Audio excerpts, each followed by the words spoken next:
Olá, muito boa tarde para você que nos assiste. O Consulta ao Doutor de hoje vai falar sobre o cérebro e as funções dele. Quem tira as nossas dúvidas é o doutor Júlio Pereira, que já está aqui ao meu lado. Ele é neurocirurgião, também escritor, vai explicar tudo sobre cada região do cérebro e desvendar tantos mistérios, né? A gente volta depois da vinheta. O Consulta ao Doutor já está no ar.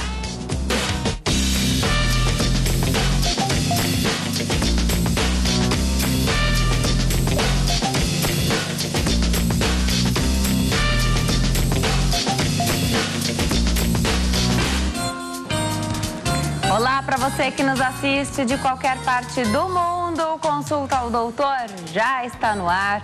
Hoje para falar sobre o cérebro e cada função que ele exerce dentro do nosso organismo.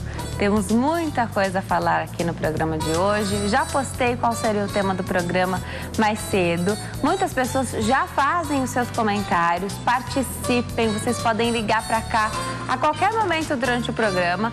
0 operadora 11 3337 5886 3337 5886. Participe também pelas redes sociais, na nossa página do Facebook. A gente sempre tem qual é o tema do programa. facebook.com/consulta ao doutor. Nós temos Twitter também, Instagram, tem várias fotos de arquivo lá do Instagram, se você quiser consultar a equipe, bastidores, consulta ao doutor lá no Instagram, que é a rede social de fotos. Fique à vontade. Dá para você interagir bastante conosco. Eu chamo a sua atenção para que você ligue para cá. Falar sobre o cérebro, né? Gera realmente muitas dúvidas. Já tem muitas perguntas aqui sobre enxaqueca, perda de visão. Dr. Júlio Pereira é o nosso convidado aqui de hoje, médico, neurocirurgião e também escritor. Um prazer te receber aqui, doutor. Obrigada por ter vindo. Obrigado pelo convite, Denise. Temos muito a falar sobre o cérebro, né? E aí a primeira pergunta que eu te faço é se o cérebro é de fato o órgão mais importante do corpo humano. Sem dúvida, o cérebro coordena tudo, né? Então, nosso organismo, ele trabalha todo de forma conjunta. Então, é difícil a gente dizer tal órgão é mais importante que o outro, né? Mas o cérebro, ele coordena tudo. Então, ele coordena o coração, o pulmão, nossa respiração, o pensamento, né? Que, sem dúvida, é o que difere o ser humano dos outros animais. Daí porque o cérebro intriga tanto, né? E ainda para completar, as doenças neurológicas e neurocirúrgicas, elas são tão frequentes e quando a gente estuda ela, a gente tem que estudar a função antes, né? Saber como funciona de forma perfeita e saber como a doença altera aquela função. Agora, desde sempre, né, existe um medo de se bater a cabeça, né? Então, quando você tem um filho pequeno, a criança bateu a cabeça, não deixa dormir. Aí já vou aproveitar para desmistificar ou não esse assunto, né? Então, a criança cai mesmo, né? Pode se machucar, alguns tombos são mais graves que outros, mas cada um com a sua relevância, né? Bater a cabeça realmente é um sinal de preocupação? Estou falando da criança porque na criança essa história de não deixar dormir gera uma preocupação do adulto que acompanha, né? Explica pra gente um pouquinho. O traumatismo craniano é muito relevante. Para você ter ideia da importância, é o que mais mata na população jovem. Então, da infância até 40 anos de idade, o que mais as pessoas podem morrer por isso é o traumatismo craniano. Então, o que é que acontece? Vou mostrar um pouquinho do nosso modelo para a gente entender um pouquinho. Então, o nosso cérebro é uma estrutura muito frágil. Então, e ainda além de ser frágil, cada regiãozinha tem a sua função. Então, o que aconteceu na evolução, né? A gente criou-se uma estrutura que é chamada crânio, que ele é duro, né? É só embaixo da pele tem ele, então só a gente pegar na nossa cabeça a gente vai ver a consistência dele. Então, ele protege o cérebro. Então, quando a gente fala trauma craniano, é justamente isso. É a pancada na cabeça, pode levar a uma lesão no cérebro. Apesar de ter essa proteção tão rígida, nós inventamos diversos meios de transporte, né? O carro, então os acidentes automobilísticos hoje dominam no Brasil a principal causa de trauma crânioencefálico. Na criança tem um pequeno detalhe, né? Está aprendendo a andar. Então, cair é inevitável. Então, a criança vai cair, a gente sabe que vai cair e vai acabar batendo a cabeça. Tá. Como é que é essa proteção aqui na criança? Na criança... A gente não nasce assim com a cabeça durinha já, né? Isso. A gente já tem osso desde a infância, só que a gente tem as famosas moleiras, né? Que todo mundo fala, a avó da gente se preocupava muito, né? Coloca a mão na moleirinha da criança. Isso. Que são justamente o quê? Se a gente olhar aqui nesse modelo, dá pra gente ver direitinho.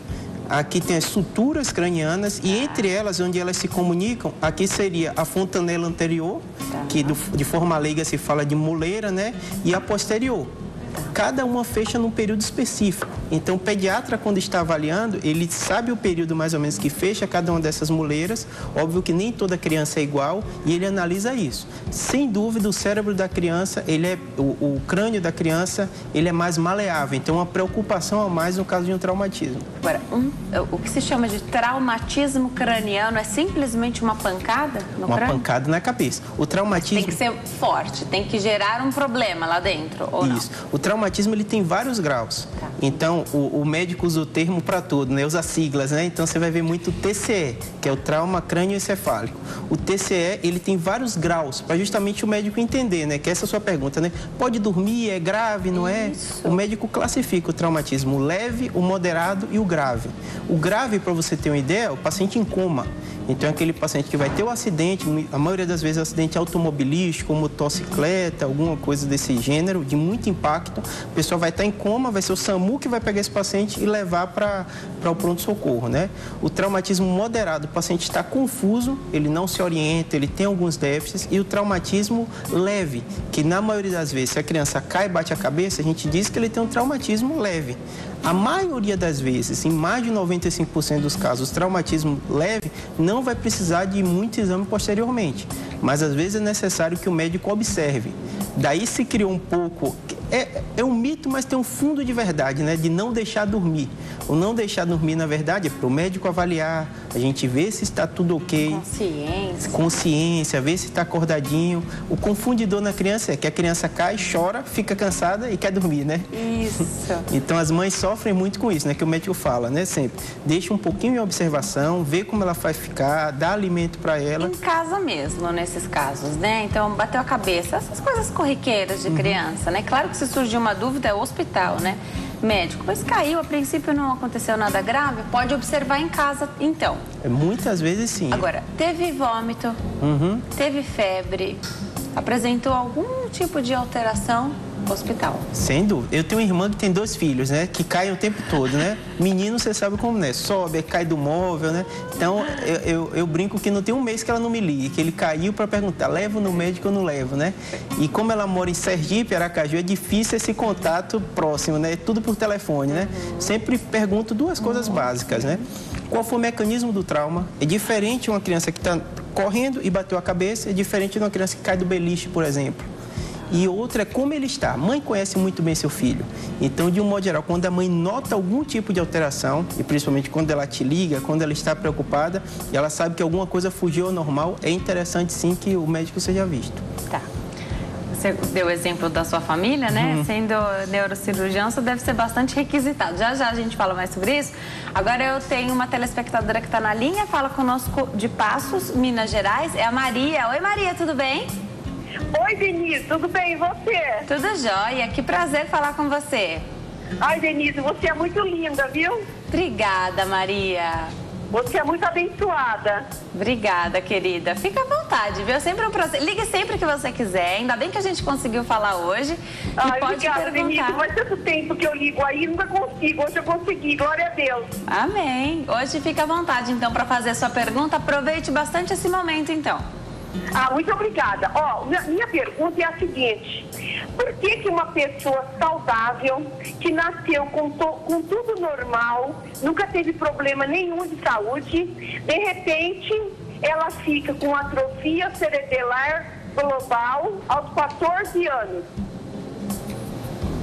Aos 14 anos. Anotei tudo aqui para o doutor explicar. Viu, Maria? Conheço pessoas de Passos, Minas Gerais, algumas pessoas que moram aí, outras que foram passar férias, né? Foram passar um período aí, assistiram aqui ao Consulta ao Doutor também, por isso hoje fiquei muito feliz com a sua ligação.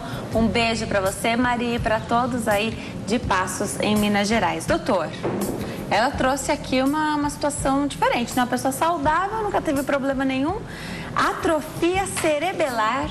Isso. aos 14 anos. Isso. O que acontece? A maioria das doenças ocorrem desta maneira, né? Muitos pacientes, principalmente o sistema nervoso central, ele tem um desenvolvimento normal. Se a gente imagina que a média da população hoje é 80 anos, então a maioria das pessoas vão ter o desenvolvimento normal. Em um determinado momento da vida, um problema acontece.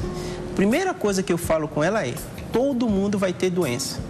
Então, a gente tem que respirar fundo e ver dentro desse contexto e buscar as explicações, o porquê, e a partir desse momento, o que é que se faz. Nesse caso específico, muitas doenças dessas são doenças genéticas.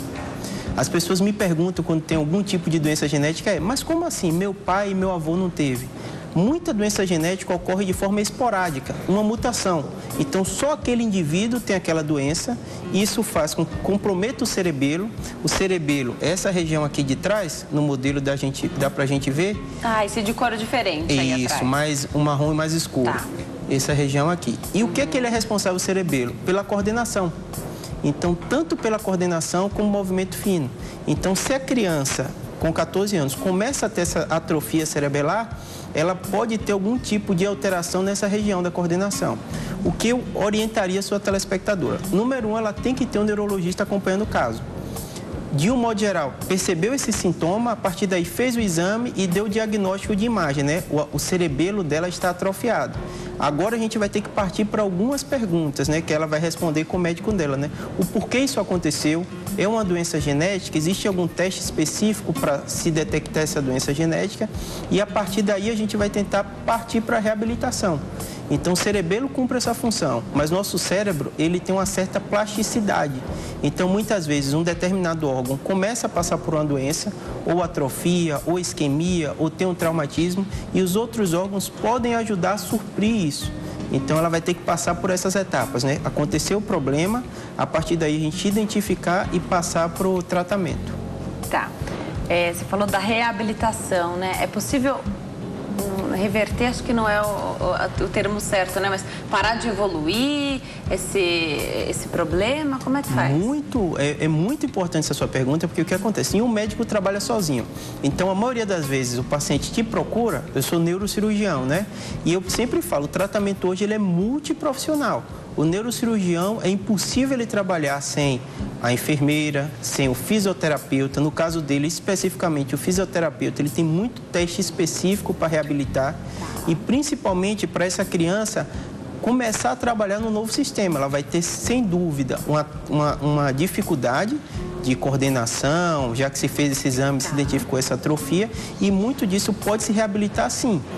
A pergunta de todo mundo, né, se isso é reversível, né, cada caso é específico. Então, ela tem que procurar o neuro dela, trabalhar, saber que o neurologista não vai trabalhar sozinho, vai precisar do fisioterapeuta, muitas vezes o fonoaudiólogo, muitas vezes o terapeuta ocupacional, que é o profissional que ajuda a criança ou adulto a se reabilitar nessa nova condição.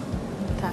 Agora, isso acontece de repente ou começa, você falou do movimento fino, né? A gente não dá muito valor à nossa habilidade de fazer movimentos finos, então encaixar uma coisa ali direitinho, né? O simples fato de você escrever coordenadamente, né?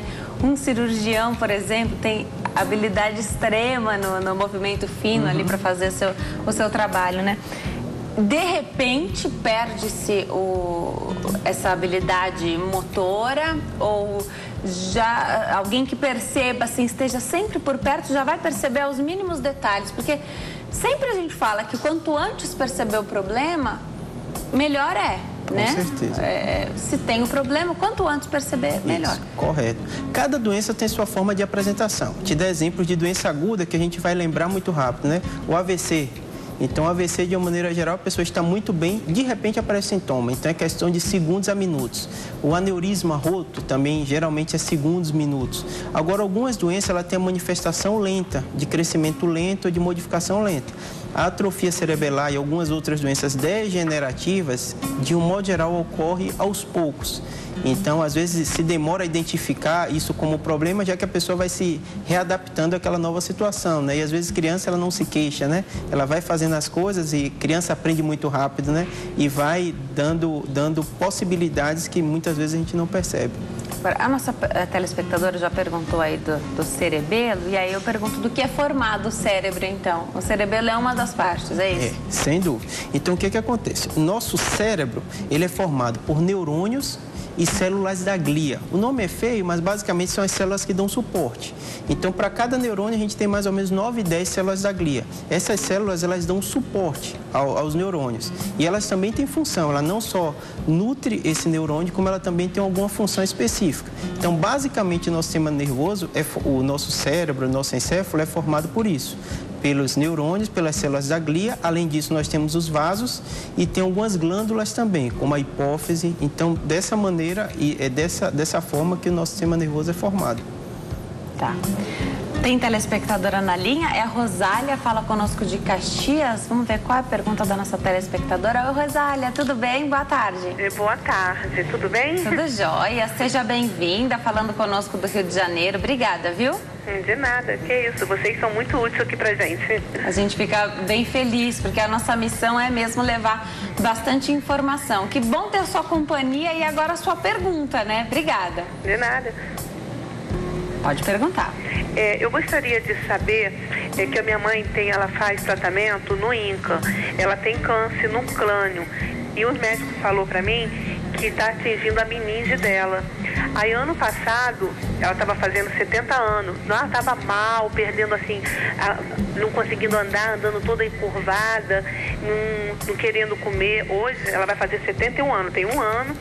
Ela está bem, está comendo, está andando.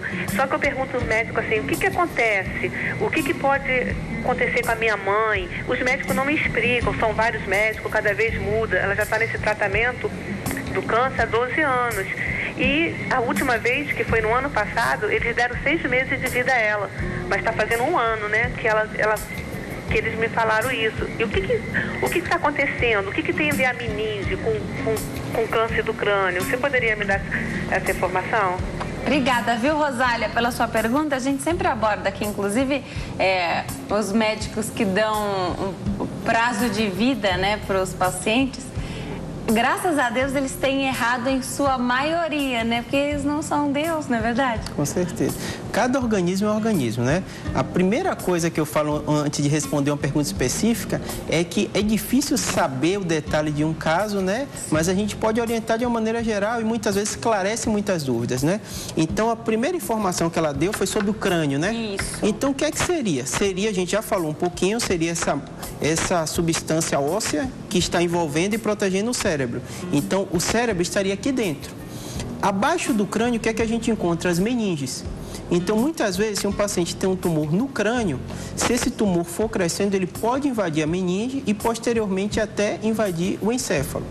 Então, quando uma pessoa fala tumor, é um mundo de doenças. A gente já teve a oportunidade de falar sobre tumor cerebral, né? E quantas variações são, né, a gente vai falar de novo sobre isso. A gente vai falar. Agora, falar sobre um caso específico, a gente sabe que é difícil, né? Mas olha só, ela dá uma informação de que faz um ano já que ela tá ótima. E o médico anterior tinha dado 6 meses de vida para ela. Eu acho um absurdo dar o prazo de vida para a pessoa, né? Você também não concorda com isso? Com certeza que você escreveu. Tem um livro aí, Após um Tumor Cerebral também, né? Que o doutor escreveu, já eu mostro para você. A primeira coisa positiva nesse caso é que ela está acompanhada e muito bem acompanhada, né? Num serviço de referência nacional que é o INCA, né?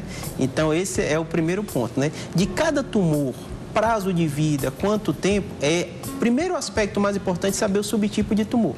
A internet hoje nos ajuda muito. Então, tenho muito paciente que eu opero, vem o subtipo de tumor, ele pega o resultado no papel, o anátomo patológico que a gente chama, coloca no Google e encontra aquela quantidade toda de informação, né? Tem um aspecto positivo que as pessoas começam a participar. Na minha opinião, isso é essencial. Tá. E o segundo aspecto positivo é que as pessoas percebem que a medicina não é uma ciência exata. Então, não há possibilidade de se falar prazo de vida para cada tipo de pessoa. A gente tem algumas coisas que a gente chama de sobrevida média.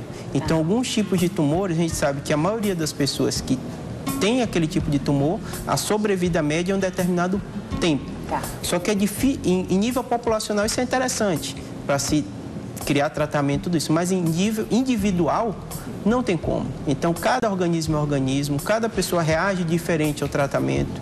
No caso da mãe dela, né, com 70 anos de idade, se eu não me engano. 71. 71. Tem alguns aspectos muito positivos. Ela está sendo tratada num bom serviço e está tendo uma qualidade de vida pelo que ela falou muito bem. Então, eu sempre falo, qualquer pessoa que descobre uma doença, o primeiro aspecto que eu falo é, número 1, todo mundo vai ter sua doença. Então, isso não é específico seu, não é você ter mais azar que todo mundo vai ter. O segundo aspecto, que mais importante do que saber a doença que a pessoa tem, é saber que pessoa é aquela. Então, a gente percebe que muitas vezes o paciente tem um diagnóstico e a vida dele fica em função da doença. Ele para tudo e só se preocupa com aquela doença. E muitas vezes o paciente pode viver 10, 20, 30 anos e não é incomum, às vezes, a gente ter um acompanhante que sempre estava ajudando e sofreu um acidente e teve um determinado problema, né? Então, eu sempre falo, nossa vida não para pelo diagnóstico de qualquer doença, nossa vida continua. Perfeito. E tem que continuar, buscar sempre alternativas também. Ela está muito bem acompanhada, né? A gente sabe que é difícil ter o acompanhamento com um médico só, que seria, na minha opinião, o ideal, né? Porque aí você segue a conduta ali dele, da equipe, mas tendo esse respaldo, ele já te conhecendo, nesses 12 anos de tratamento, né? E como a família reage também. De repente, você dá uma informação na hora errada para aquela família, vai ser totalmente ruim para o tratamento, né? Porque a família inteira faz parte de um tratamento contra um câncer, né? A gente vai falar mais sobre isso daqui a pouquinho. Nós estamos de volta ao Consulta ao Doutor de hoje, falar sobre o cérebro e as funções dele no nosso organismo. Quem tira as nossas dúvidas é o Dr. Júlio Pereira, que é neurocirurgião, também escritor. Vamos então partir para como é que o cérebro é dividido. A gente observa aí na tua maquete, ele é bastante irrigado, né? Então a gente consegue ver essas linhas vermelhas aí. Queria que você explicasse um pouquinho pra gente também a divisão do nosso cérebro. Isso. Então, basicamente, um cérebro humano, esse modelo é do tamanho real, né? Então, ele tem mais ou menos 1,5 kg, o cérebro, numa pessoa de 80 quilos, então é 2% do peso corporal. E o interessante dele, você falou da vascularização, que são essas linhazinhas vermelhas, o que é que a gente observa? Apesar de ser só 2% do peso corporal, ele recebe 20% de toda a irrigação. Então, o cérebro, ele é muito irrigado. Por que ele é muito irrigado? Porque como ele tem muita função, ele consome muita energia. E para essa energia chegar em qualquer órgão, ele chega através do vaso sanguíneo. Então, daí a quantidade de irrigação. Aí a gente começa a entender algumas coisas, né? A gente aprendeu as funções do cérebro estudando muito doença. Então, quando a gente imagina, né, o acidente vascular cerebral, o AVC, que hoje no Brasil é a principal causa de morte, ele ocorre com frequência por quê? Um dos motivos é por isso. Nosso cérebro precisa de muito sangue. E se alguma desses vasinhos parar de chegar sangue, essa célula neuronal pode morrer e daí dá um sintoma. Um dos sintomas mais comuns que a gente percebe é a área motora, né? Então a pessoa perde o movimento do braço, não porque o músculo está fraco, mas porque o neurônio morreu. O músculo está intacto, só a única função, que é a mais importante, é que parou aí de exercer o princípio dela. E como não chega o estímulo, com o tempo aí a musculatura vai atrofiando, né? Mas no momento, logo que ocorre o AVC, a pessoa perde o movimento e se essa irrigação não voltar logo, a pessoa não procurar o médico e não conseguir irrigar isso de forma rápida, esse neurônio morre e a pessoa perde aquela função. Tá. Perfeito. Tem diversas maneiras hoje de reabilitar também, né? As consequências aí de um AVC hoje tem reduzido bastante, a pessoa buscando o atendimento né? rápido. Uma das revoluções é o tratamento que a gente chama trombólise. Então, o vaso entupiu, o médico tem uma determinada medicação que ele dá pela veia e pode chegar lá e desentupir esse vasinho doente. Mas deve ser rápido isso, Tem que ser rápido, tem um tempo específico para você tratar. Se você perde esse tempo, você não pode fazer esse tratamento. Tá. Aí a gente percebe que até mesmo na sua maquete dá para dividir o cérebro. Isso. Se você rodar ele um pouquinho mais para frente, as pessoas também vão conseguir ver. Dá para dividir ele, né? Então tem bloquinhos aí no teu cérebro de maquete também, né? Então vamos explicar. Como qualquer coisa, quando a gente vai estudar, nada melhor do que a gente dividir, né? Dividir por região. Então, como a gente divide? A gente tem o cérebro, né? A gente tem o cerebelo, que é essa região aqui atrás que a gente já falou hoje, e a gente tem o tronco encefálico. O tronco encefálico, ele é muito responsável por todas as funções vitais. Quando a gente testa, no caso de um paciente que deixa de ter as funções vitais e a gente define como morte, né, que é conhecida como a morte encefálica, um dos testes que a gente faz, de vários que a gente faz, é testar justamente a função dessa região do tronco cerebral. Agora vamos para o cérebro especificamente, né? Você falou das divisõezinhas, então o que a gente percebe? A gente vê aqui, desse lado, a fissura lateral ou fissura silviana, que ela divide o cérebro em algumas regiões, né? Esse daqui é o lobo temporal. Essa maquete é bem interessante, que a gente consegue desmontá-la, né? Então, vou tirar aqui o cerebelo. Em vivo a gente não pode fazer isso, né? Só aqui na nossa maquete. Pelo amor de Deus, só na maquete mesmo, você desfazer o cérebro assim. Então, aqui nós temos o lobo temporal, que é essa região aqui. Essa região é muito responsável e tem sido estudado muito ela, porque uma parte dela é responsável pela memória.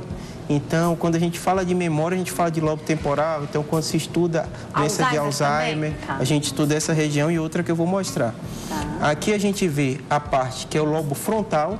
Esse lobo frontal, ele é muito estudado porque é muito relacionado ao comportamento. Para você ver como a medicina é interessante, né? Teve uma pessoa na Inglaterra, há muitos anos, há 2 séculos atrás, basicamente, que teve um acidente que um vergalhão entrou nessa região frontal. E o médico dele, que não era neurologista, era um clínico, ele observou que essa pessoa mudou o comportamento. A partir daí, foi se estudando algumas regiões do cérebro e foi vendo cada função.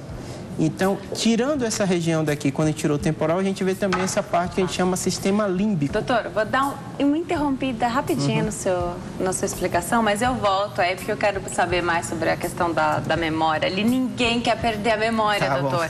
E parece que a gente fica em desespero.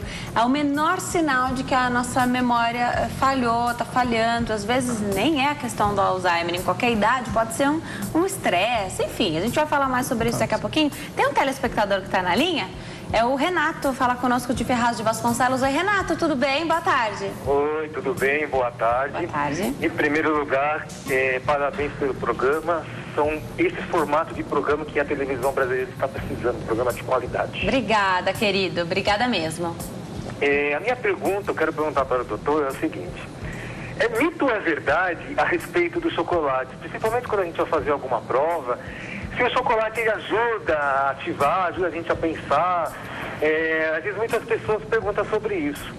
E a outra pergunta é a respeito sobre o aneurisma e a enxaqueca. O que acontece? Assim, eu trabalho muito, eu sou da área da saúde, sou técnico de enfermagem, e às vezes a pessoa vai no hospital com uma dor de cabeça constante, e de repente até um médico demora para diagnosticar. Aí quando a pessoa vai verificar, ela está com aneurisma. Aí eu queria que você tirasse essa dúvida sobre a enxaqueca e sobre o aneurisma, tá? Tá.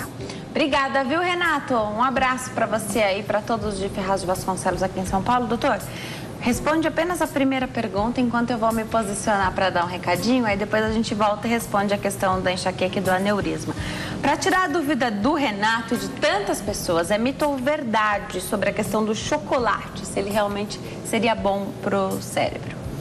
Sem dúvida, alguns alimentos, principalmente os que têm nível glicêmico muito alto, eles dão uma despertada, que a gente fala, né? A pessoa fica mais ativa.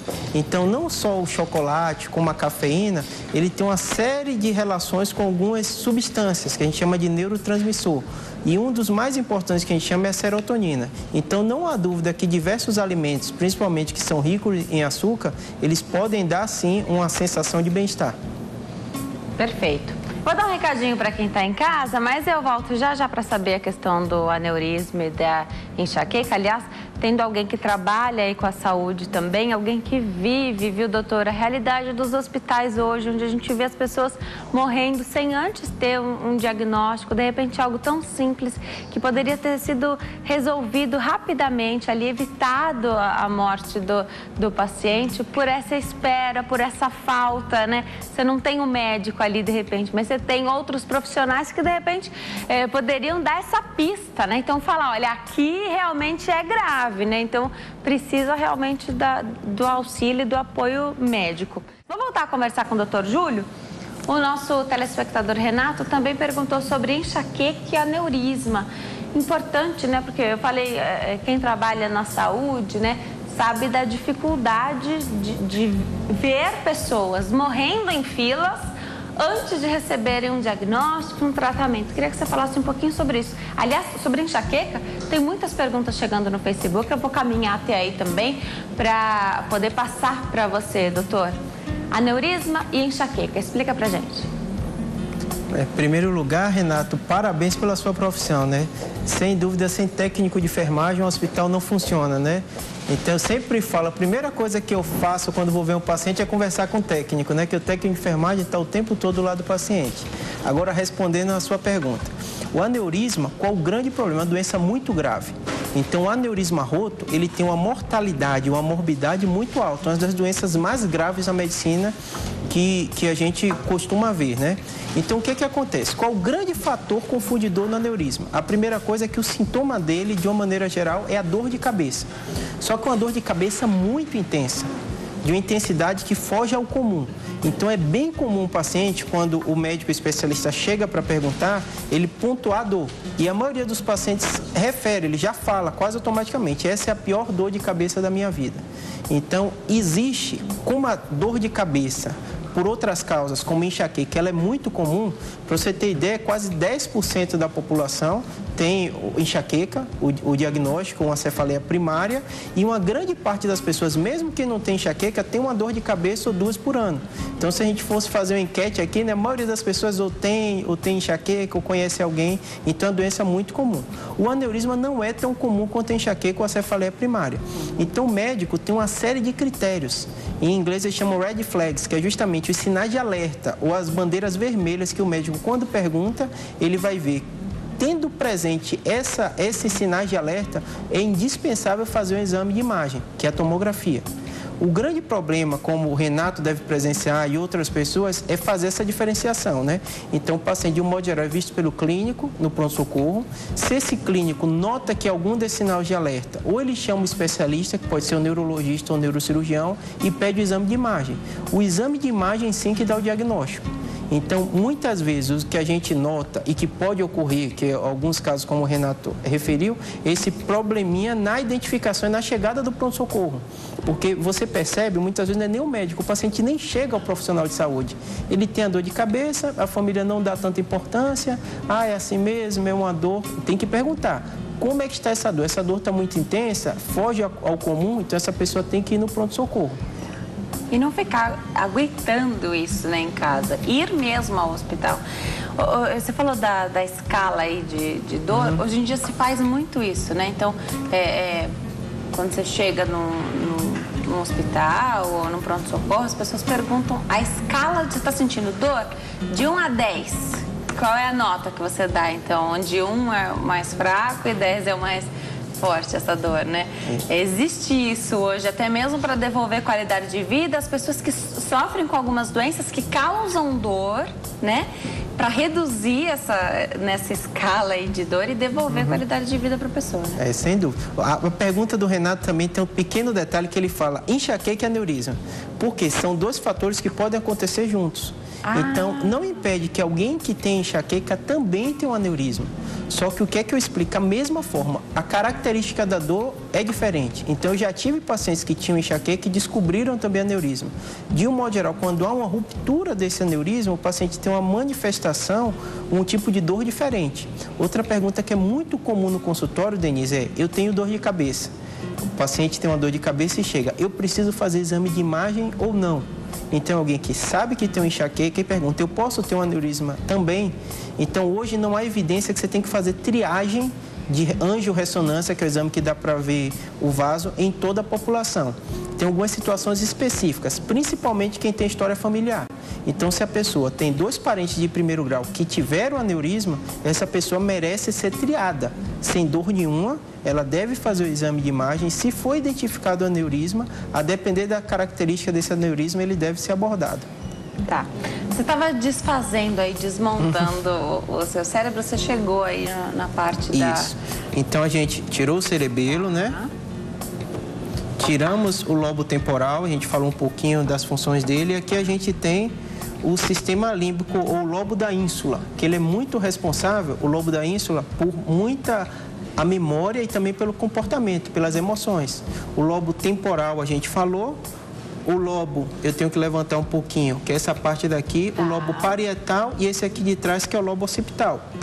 Cada regiãozinha tiveram neurocientistas que estudaram e definiram a função deles. Eu falei um pouquinho da parte frontal. Hoje em dia é muito interessante que a medicina evoluiu muito. Então, antigamente, como se estudava esses órgãos? Ou em animais ou estudo experimental, com cadáveres. Hoje em dia a gente consegue ter a perfeita noção do cérebro de cada um só com o exame de imagem. O exame de ressonância de imagem... É ressonância. Isso, é o exame que tem maior precisão. A tomografia ele é muito boa no caso do traumatismo e quando você quer ver parte óssea ou sangramento.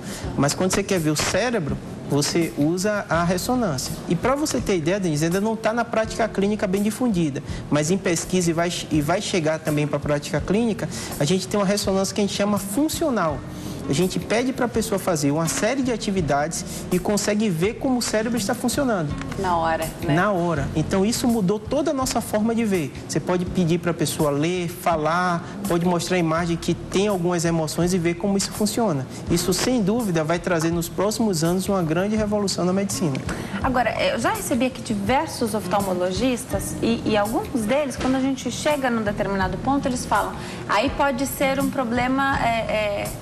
neurológico. Que parte do nosso cérebro cuida da visão? Isso, é justamente o lobo occipital.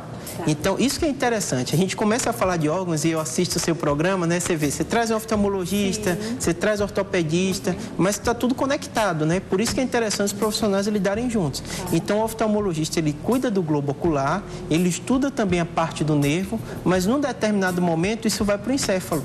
Então, a gente consegue ver aqui, está bem pequenininho, não sei se vai conseguir pegar, aqui seria o nervo óptico, tá vendo? Nós temos dois, né? Isso. Eles são independentes ou em algum momento eles se juntam? Eles se juntam, tanto que se você ver aqui no nosso modelinho, a gente vê numa região que a gente chama quiasma, que ele cruza. Tá. Então, a partir daí, você vai ter outras fibras que vão dar origem e vão comunicar até essa parte aqui de trás posterior, que eu retirei, que é justamente o lobo occipital. Tá. Então, muitas vezes acontece, existem áreas que a gente trabalha muito junto. Então, o neurocirurgião, o neurologista, trabalha muito com o oftalmologista. A gente recebe muito paciente que o oftalmologista estudou o olho, estudou o nervo e falou assim, opa, está tudo normal, você precisa ver o neurologista ou o neurocirurgião. Já eu te pergunto, que tipo de alteração esses pacientes em que para o oftalmologista está tudo bem, o que eles sentem, tá? Já sei me explicar isso. Tem uma telespectadora na linha, é a Alza, ela fala conosco de Dracena, interior aqui de São Paulo, né? Oi, Alza, tudo bem? Oi, tudo bem, Denise? Boa tarde, fica à vontade para tirar sua dúvida. Olha, doutor, minha mãe teve a maleita na gravidez. Eu nasci muito pequena e desde os 3 anos de idade eu tenho dor de cabeça. Depois dos 15 anos, depressão recorrente, que vai e volta, fibromialgia e uma dor de cabeça 24 horas. Ela não passa, nada faz ela passar. Já fiz a tomografia, já fiz a ressonância, não dá nada. O último exame que eu consegui fazer, que deu uma discreta sinusopatia e uma lesão esclerótica frontal sugestiva de osteoma, foi uma tomografia da face. O osteoma está na face. Ele tem 0,4 por 0,4 centímetros no osso frontal, que pode representar um osteoma, não significa ainda que está definido. Eu preciso saber por que dessa dor de cabeça, eu não aguento mais. Obrigada, Alza, pela sua pergunta, doutor. A gente já teve a oportunidade de fazer um programa aqui só sobre dor de cabeça. E eu que nem sofro muito com dor de cabeça, graças a Deus, são raríssimas exceções, assim, já dá para contar nos dedos quantas vezes eu tive na vida. Se houve um relato de alguém que sofre 24 horas por dia, você se coloca na situação da pessoa, né? Isso. Dor crônica é um problema muito sério e limita a vida da pessoa de forma completa, né? É difícil saber especificamente o caso dela, mas ela trouxe alguns elementos que dá para a gente falar e informar bem, né? A primeira coisa é que muitas doenças, elas são associadas. Então, muitos pacientes que têm dor crônica, a fibromialgia é uma das causas. O paciente que tem depressão também, muitas vezes o paciente, a gente muitas vezes fala que a própria dor crônica acaba levando o paciente, né? Ele não consegue fazer nada, ele está com dor o tempo inteiro, né? E para você ter ideia da importância desse tema, hoje em dia tem especialistas em neurologia, ou muitas vezes em anestesia, que se especializam. Eles são médicos da dor. Então, em muitos casos, você faz toda a investigação, então, ainda bem, graças a Deus, se afastou as coisas mais graves, não tem um tumor cerebral, não tem um aneurisma, não tem nenhum outro motivo, e esse paciente tem dor. Então, para o médico, o cérebro dela está normal, dessa pessoa está normal, e ela continua referindo dor. Hoje em dia, a medicina da dor evoluiu muito. Então, você tem uma gama de possibilidades terapêuticas. Muitas vezes é difícil o acesso à pessoa, a esse profissional, mas eu, como neurocirurgião e muitos neurologistas, muitas vezes eles esgotam a investigação, falou, não encontrei uma causa. Às vezes tem um osteoma, tem uma lesãozinha, mas que não justifica a dor. É um tumor ósseo. Tá. O oma lembra tumor e ósseo por causa do osso. Tá. Então, é uma alteração muito comum. Como os exames de imagem hoje estão muito frequentes, né? Então a gente vê com frequência no consultório uma pessoa que encontra o osteoma, é uma lesãozinha no osso, se não dá nenhuma alteração, não comprime, muitas vezes você só acompanha com exames de imagem, né? Óbvio que cada caso é um caso, é difícil falar de forma geral. Então, se a pessoa tem uma dor crônica, nada está melhorando, ela não deve sentar em casa e ficar assim, é isso mesmo, a minha vida é assim. Não, não.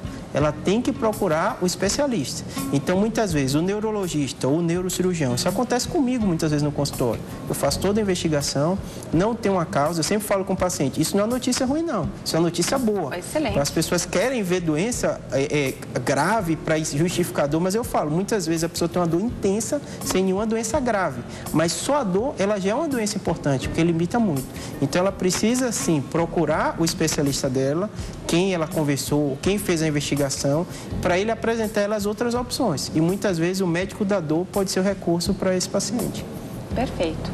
A gente vai para o intervalo, no próximo bloco tem mais explicações sobre o nosso cérebro, as funções, a gente volta já já.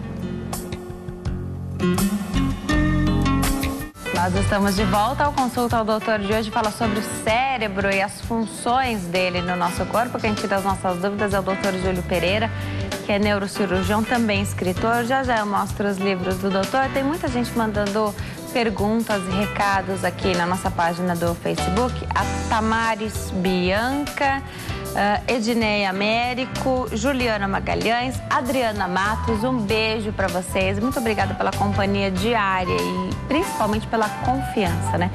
Doutor, você falou que muitos médicos trabalham em conjunto, né? Eu dei o exemplo aqui do oftalmo, então.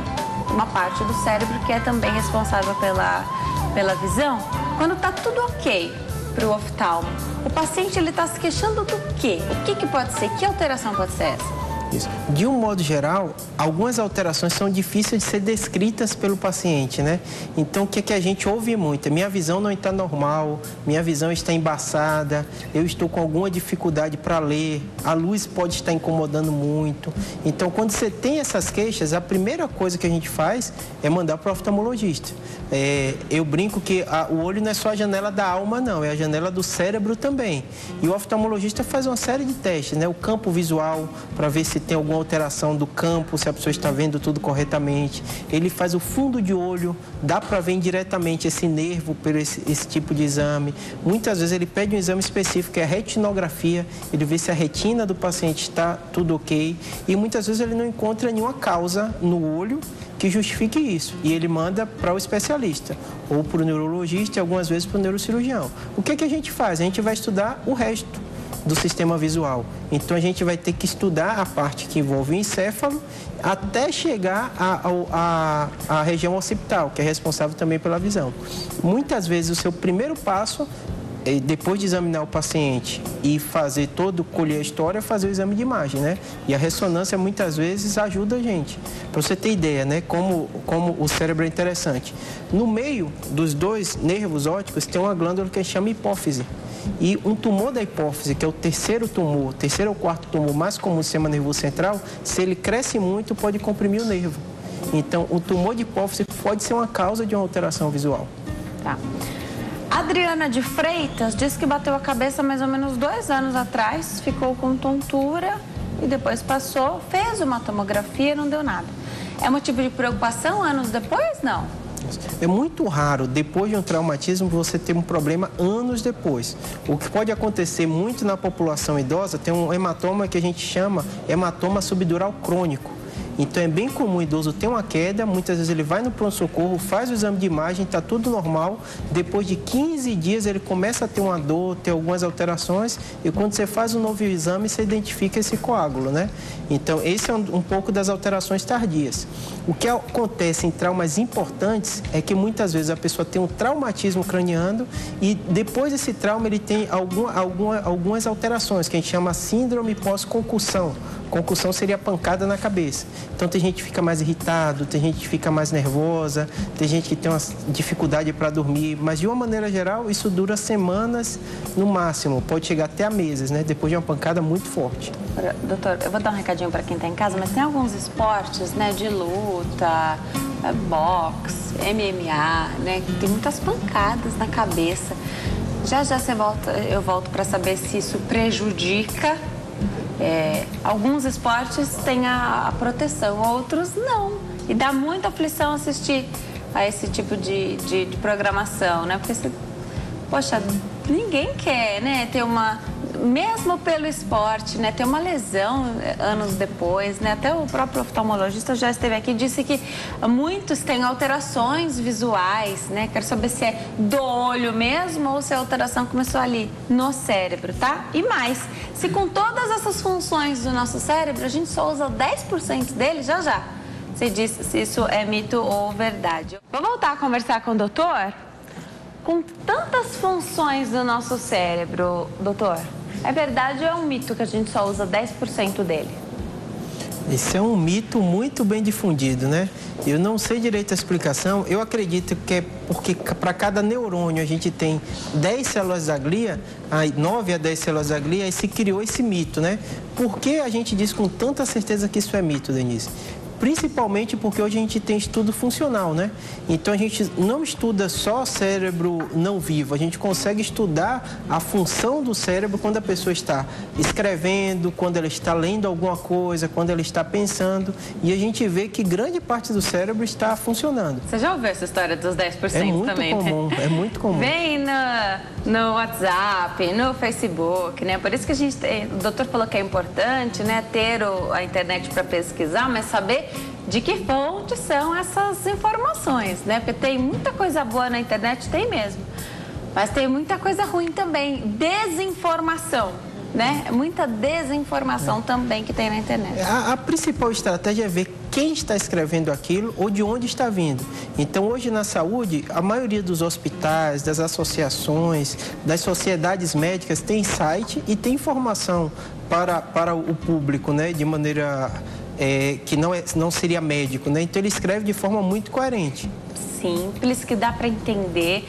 Muitos médicos também utilizam o Facebook, o Instagram para dar dicas, passar as informações genéricas sempre, porque cada caso é um caso, mas olha, como cada um tem acesso a essas redes sociais, cada um pode colocar a informação que quiser, né? Super importante.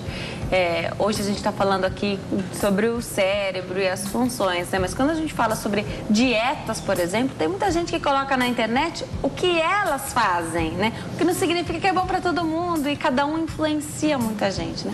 Então é importante saber aí de que fonte é a sua informação e sempre confiar no que o seu médico falou, né? Independente do que digam os outros, o que o seu médico falou é que você vai seguir com certeza. Escolheu porque confia, né? Agora, doutor, lutadores, né, esportistas, aí boxe, MMA, esses esportes geram lesões na cabeça, né? Então, eles levam socos na cabeça. Isso pode gerar consequências no futuro? Sem dúvida, né? Qualquer esporte de alto rendimento, ele não é sinônimo de saúde, né? Porque a pessoa leva o corpo ao extremo para conseguir aquelas marcas, aqueles objetivos. Então, não seria só luta, né? Você imaginar corredores, outros atletas, jogadores de futebol, nem comum a gente ouvir, né? Fulano está lesionado, né? Teve que passar por cirurgia. Você percebe que a maioria desses jogadores e de outros atletas de alto rendimento costumam ter lesões, porque eles chegam o corpo ao extremo. Como a gente está falando de cérebro aqui, não é diferente, né? Então, sem dúvida, a pancada na cabeça com frequência não é algo saudável. Então, sem dúvida, muitos atletas a gente até vê, né? Tem casos de demência por pancadas de repetição, tem alguns casos que o paciente tem síndrome parkinsoniana, porque tomaram uma série de pancadas na cabeça. Só que hoje em dia está evoluindo muito, né? Para você ter ideia, aqui não é esporte comum no Brasil, mas a Associação dos Jogadores de Futebol Americano, lá nos Estados Unidos, eles estão em uma parceria com a Sociedade de Neurocirurgia e de Neurologia, só estudando os atletas. Essa é a sua pergunta. O que acontece? Porque o futebol americano, eu não entendo bem, mas você vê o tempo todo a pancada, né? O choque. Sim, tem muito choque, é verdade. Muito choque. Então, eles estão estudando e vendo que uma série de problemas acontecem. Esses atletas saem da mídia, né? E não se tem uma continuidade, né? Perfeito. É bom estudar, né? Porque você consegue, com os mais novos, fazer o trabalho de prevenção. Agora, a gente não tem muito tempo, mas eu queria falar sobre alimentos que fazem bem ao cérebro, se tem esses alimentos, para que a gente possa escolher, né, esses alimentos, e depois focar na questão da nossa memória. Doutor, quando dá um branco, né, e esse branco, acredito que possa acontecer com qualquer pessoa, e eu não sei se isso é considerado normal, mas todo mundo já tentou lembrar uma coisa, não conseguiu, deu aquele branco, né? Às vezes você fica até numa situação complicada com alguém ali que você não lembra o nome da pessoa de jeito nenhum. Mas vamos por partes, vamos falar da memória, mas primeiro sobre os alimentos. Isso. Algumas perguntas são muito comuns no consultório, né? Apesar de eu ser neurocirurgião, no final da consulta tem algumas perguntas, né? Uma delas é: o que é que eu como para melhorar meu cérebro, evitar doenças? O cérebro é um órgão como qualquer outro, então o que é saudável para o coração vai fazer também bem para o cérebro. Então, a alimentação balanceada, a gente não falou dos vasos, então o infarto agudo do miocárdio é quando há uma obstrução no vaso do coração, o AVC no cérebro. Então, se você tem uma alimentação em baixo nível de colesterol, do colesterol ruim, né, de gorduras, uma dieta balanceada, com um nível de calorias adequado para o seu tamanho, para o seu porte físico, isso vai fazer bem para o cérebro. Eu não consigo listar para você alimentos mágicos, né? Que tal alimento vai fazer bem para o cérebro, mas a alimentação balanceada, sem dúvida, é o ideal. Vai colaborar.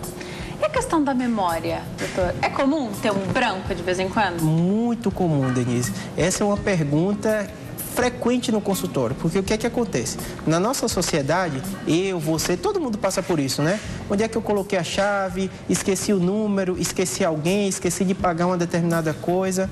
A maioria das vezes é relacionada às nossas atividades. Imagina no seu dia a dia quantas coisas você tem que fazer, né? Tá no programa aqui todo dia, então muitas vezes... Imagina você, doutora, quanta coisa que você não pode esquecer de jeito nenhum. Sem dúvida. Então, o que é que acontece? O nosso cérebro é seletivo. Então, muitas vezes a gente deixa de lado as coisas que são tidas como banais e nos incomodam muito, né? É a chave do carro que você esqueceu. Então, o estresse está relacionado à alteração de memória, seria mais relacionado à atenção, mas que a gente nota como esquecendo as coisas, né? E também a depressão, é um problema comum que altera a memória. A pessoa não tem vontade de nada, né? Ela está com o humor deprimido, então isso também afeta a memória. Tá. Agora, é bom exercitar, né? Isso. O cérebro, a gente tem que pensar igual músculo. A gente, hoje em dia, né, qualquer programa, a gente ouve com frequência no seu... Fazer atividade física e fazer atividade também do sistema nervoso. Sim. Então, quanto mais você exercita, quanto mais você estuda, quanto mais você lê, quanto mais você tem uma vida saudável, isso vai melhorar, sim, a sua capacidade de memorização. Não tem idade. Tem paciente que chega a 70 anos, eu sempre brinco, a média da população brasileira está chegando a 80, 90. Então, você tem mais 20 anos de vida. Dá tempo de fazer mais 4 faculdades. Então, tem que estimular o tempo inteiro. Com certeza. Agora, é importante, né? Ninguém quer perder a memória. Agora, os pacientes que sofrem com Alzheimer, a família também sofre bastante, né? A família tem que se preparar também para a evolução dessa doença. Agora, Como trabalha a medicina e o estudo do cérebro? Dizem que não dá para fechar o diagnóstico em Alzheimer, né? Você supõe que seja Alzheimer. Somente com o falecimento da pessoa e tendo o cérebro à disposição, você conseguiria ver isso mesmo? Existe o diagnóstico histológico, que é dessa maneira, né? Tirando um pedacinho e analisando. Mas existem critérios diagnósticos que em vida o médico consegue. O grande problema da doença de Alzheimer é que as pessoas estão vivendo muito mais e isso está levando a uma incidência maior de doença de Alzheimer. E como você falou, não adoece a pessoa só, a família toda. Muda toda a logística familiar. Para você ter ideia, o governo americano é uma das doenças que ele mais investe. Porque tem um custo social muito alto, a gente não tem uma medicação que muda ou reverte o curso da doença, mas você consegue fazer um trabalho multiprofissional que melhora muito a qualidade de vida desse paciente. Então, os neurônios envelhecendo, algumas substâncias são depositadas e essa alteração na comunicação entre os neurônios. E isso é que dá origem à doença de Alzheimer. Tá. Infelizmente, nosso tempo está acabando, doutor. Eu vou passar os contatos do doutor aqui para que você possa, claro, entrar em contato, conhecer um pouquinho mais. www.uineuro.com, é só .com mesmo? uineuro.com, e tem os telefones, 0 operadora 11 3141 9550 3141 9550 e 0 operadora 11 3141 9553 3141 9553. Doutor, adorei te receber aqui, gosto muito quando você vem. Deixa eu aproveitar que a gente tem um minutinho para mostrar os livros do doutor. Esse aqui é escrito em letra de médico e tem esse outro aqui que é Após um Tumor Cerebral. É um livro de ficção, né, doutor? Ficção, isso. É um livro de ficção. E é bem bacana, uma linguagem simples também da gente entender, né? Muito obrigada, volte sempre. Obrigada por ter trazido aí as suas maquetes aí do nosso cérebro, do nosso crânio, porque realmente é muito difícil, né? A gente conseguir entender o que tem aqui dentro, né? Com certeza, mas cada dia as pessoas estão entendendo mais, né? Você vê pelo nível das perguntas do seu programa, né? As pessoas sabem o diagnóstico, sabem o que tem, lê, então o grau de informação está ficando cada vez melhor. Isso só melhora, né? Inclusive para pergunta e resposta ali do médico, né? Com certeza. A pessoa entende o que está acontecendo, né? É melhor do que a desinformação, sem dúvida nenhuma. Tem que saber. Eu falo que se você foi diagnosticado com alguma doença, se tem algum problema, pergunte, questione o seu médico. E estude também. Com certeza. Obrigada, viu, doutor? Prazer. Bom fim de tarde. Está convidado já a voltar. Obrigado. Olha, hoje eu conversei com o Dr. Júlio Pereira, ele é neurocirurgião, também escritor, fala um pouquinho sobre o cérebro e as suas funções. Ele vai voltar, porque são muitas as perguntas aqui que chegam para nós quando o doutor vem. Obrigada pela sua companhia, pela audiência, a gente se vê amanhã. Tchau!